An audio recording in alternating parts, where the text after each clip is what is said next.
This is my newest book. It's called The United Nations Declaration of Human Rights Then and Now. And what I've got to do now is show you what the then means.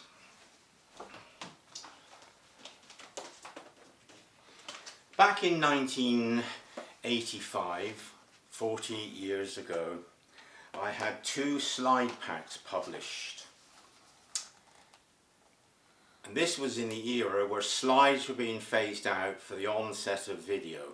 2 slide packs, Human Rights, Political and Civil, Part 1, Part 2, Economic, Social and Cultural.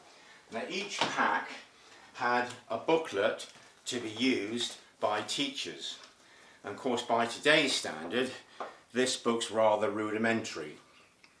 It's just pure type, teacher's notes, simple graphic, formally published, ISBN number by focal point.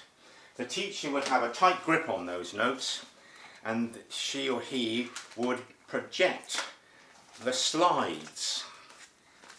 And there's your slides, which many people haven't seen in their young lives. And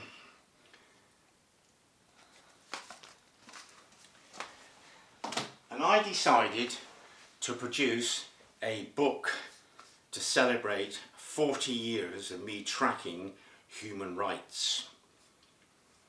What got me started was in 1983 I was jailed in Guatemala for being what they call an illegal immigrant.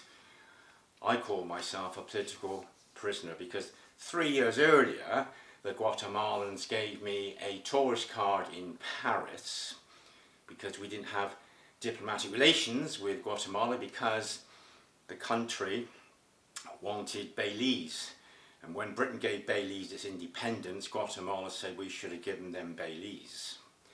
3 years later I was given the tourist card again, but I shouldn't have been. I should have been given a visa. So when I arrived at the border I was jailed for 3 days.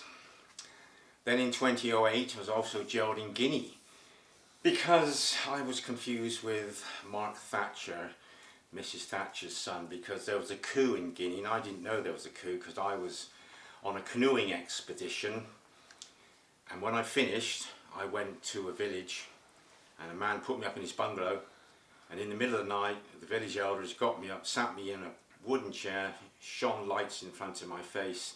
They couldn't speak my language and I couldn't speak French, so I was locked up in a concrete shed made to sleep on the floor.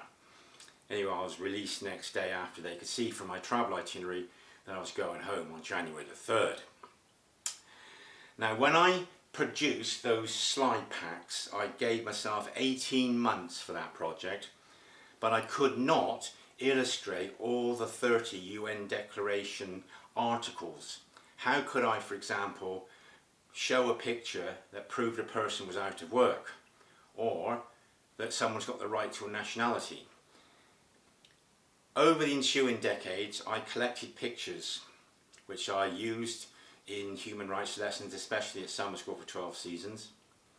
And this year, being the 40th anniversary, I put all those notes onto the computer, scanned those slides into the computer, reproduced those slide packs in a book, and I expanded the book by doing something really novel, because all the new text in this book is in blue and the original text of course is in black.